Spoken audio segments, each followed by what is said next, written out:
Teacher Service Commission had indicated to us that the interns will be converted into permanent and pensionable in January next year, which actually we felt as a committee, if the financial year begins in July, what informed them to tell us that the interns will start in January 2024? So we made a recommendation that the interns who will be permanent and pensionable will be converted beginning July 2024, not January 2025, as recommended by them. What is the cost for hiring on permanent and pensionable all the 46,000 JSS and other interns and bringing back time from January 2025 to July 2024?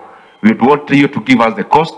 On the employment of teachers, we shall, I think that one have been, we also said, the criteria of employing 26,000 and then 20,000, it was the issue of first cohort. First cohort of interns was 26,000, second cohort was 20,000.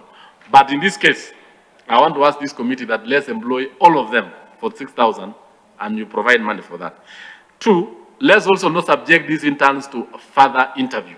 We have told the Teacher Service Commission, any serving intern straight away become permanent and pensionable. No further interviews, and we don't take new teachers until we clear with the interns. I also want to commend you because the decision you made on employing the GSS just before December will be a very good thing rather than next year. Issue of capitation.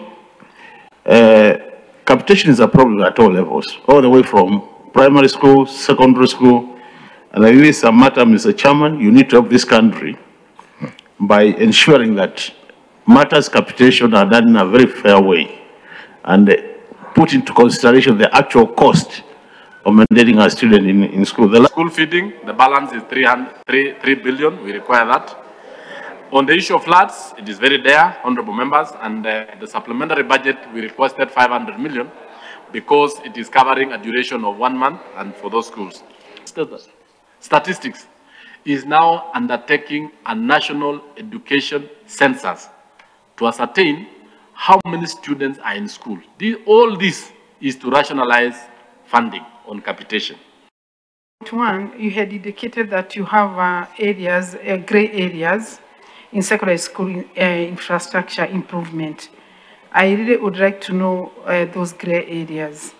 Can you confirm what the status is from the operationalization money for 2023-24?